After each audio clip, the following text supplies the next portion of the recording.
Hi, this first key we're going to go through is the key of D, and the key of D consists of D, E, F sharp, G, A, B, and C sharp. Those are the 7 notes. So that's your do, re, mi, fa, sol, la, ti, do in the key of D, which incidentally is the same do, re, mi, fa, sol, la, ti, do in the key of C, because the key of C is really the blueprint key. Remember, if you haven't watched the music theory videos, definitely check them out. It helps to outline that stuff for you, and you can better understand what's going on in these sections.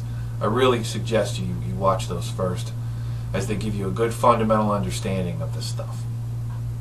So if we start on D, do our whole step, we go to E.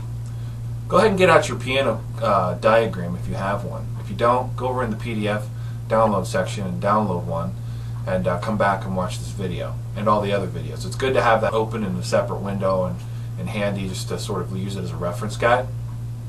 Anyway, getting back to the key of D, we start with D, we do our whole step, we go to an E, we do another whole step, we go to an F sharp, we do another whole, half step, and we go to G, we do another whole step, we go to A, whole step to B, and then one more whole step to C sharp, which is the 7th note, and then we do a half step back to where we started again on D. So the key of D is D, E, F sharp, G, A, B, C sharp. 1, 2, 3, 4, 5, 6, and 7. For purposes of this key of D lesson, we're only going to use the 1, the 4, and the 5, which are the basis for the blues, the basis for rock. It's a basis for absolutely everything out there is based on 1s, 4s, and 5s. At least the hits are. There may be a 2 or a 6 like thrown in there someplace, but normally it's just 1, 4, 5 all the way, all day, all the time.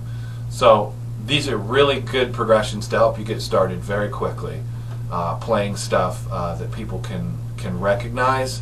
And you know what? What's really weird is people might recognize what you're playing, but it's going to be sort of part of something they heard, because these progressions I'm going to show you are so common that they're going to sort of accidentally intersect with what people already know and understand to be their favorite songs. So people will be like, "What are you playing?" You know, and you'll be like, "Well, I'm just messing around."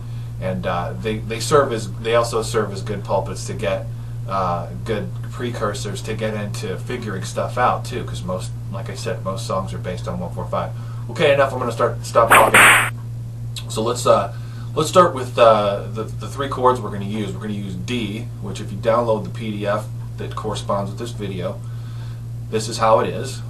And you can also just take our quick course on major, minor, and 7 chords video too, and watch that. So this is D, and it includes the A, the D, and then all the strings you're holding down.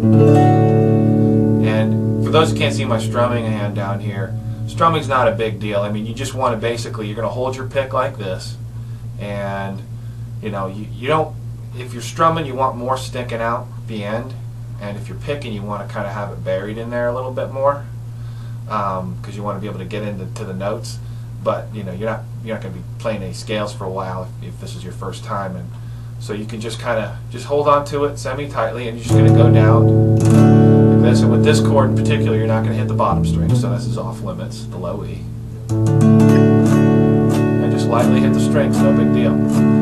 You know, and don't try and get too perfectionistic about it. You know, you'll learn and you'll get there. I've been doing this for about 25, 30 years, and you know, I've just learned not to try and be too perfect. That actually kind of messes you up. So here we go. Key of D. We're going to use D. Of course, this is D. Then we've got A7, and we're going to use our middle here and our ring here. And then we've got G, which is like this. And contrary to the popular G, which is just the one on the top over here under my ring, I use both of these. This just puts more fifths into the chord. It makes it sound a little more straightforward. This is the 3rd back here under my index. Okay.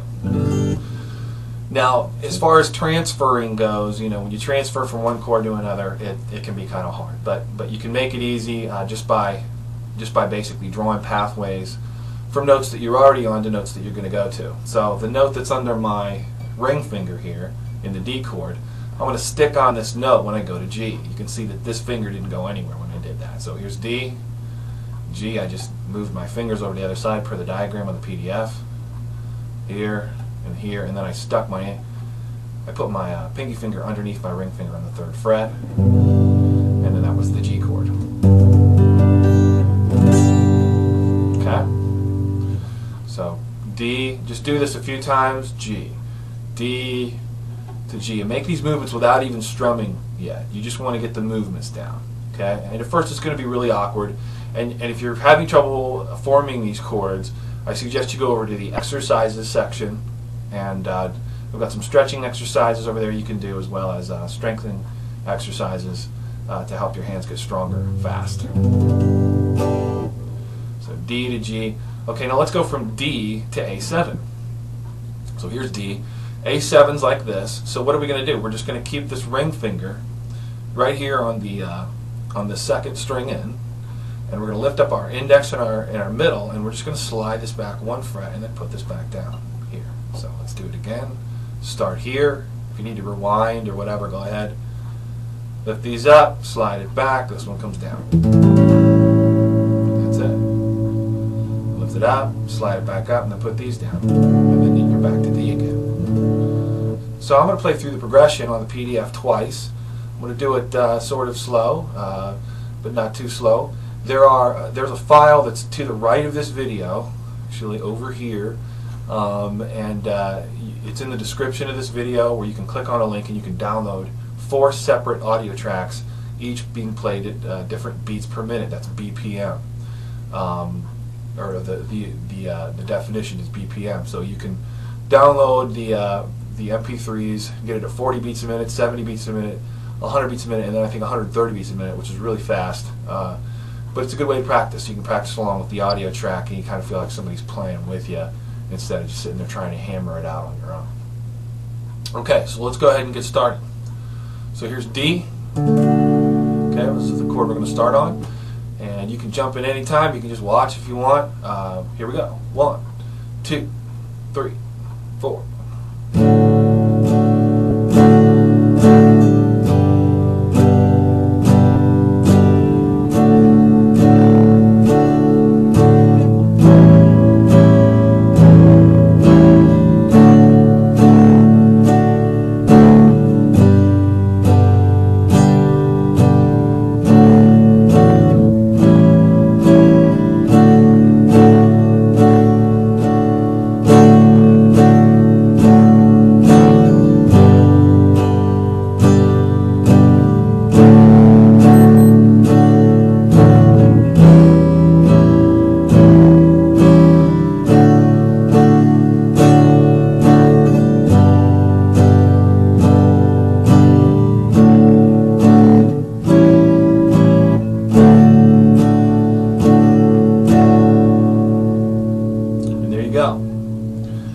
That's 3 chords in the key of D that will take you a long, long way to coming up with some really catchy stuff, to make a long story short. And you'll learn more about how to make catchy stuff in our songwriting section. If you haven't been there yet, please visit. There's a couple videos up there right now. And just like the rest of this site, this is a work in progress. And so if you're new and you just signed up, expect to see at least a couple, maybe 2 or 3 videos a week. And don't forget, there's an RSS feed down at the bottom of this page. It's got the little RSS orange little square. If you click on that, it'll save it as a bookmark. And then every time you go to your bookmarks or your favorites menu, it'll show you if there's been anything added. Also, we have an autoresponder, which is basically a newsletter. Feel free to opt into that so you can receive other information on other products and services we offer. And this has concluded the key of D. And this is Stu Johnson with Cyber 4 Studios. And good luck, and we'll see you at lessons.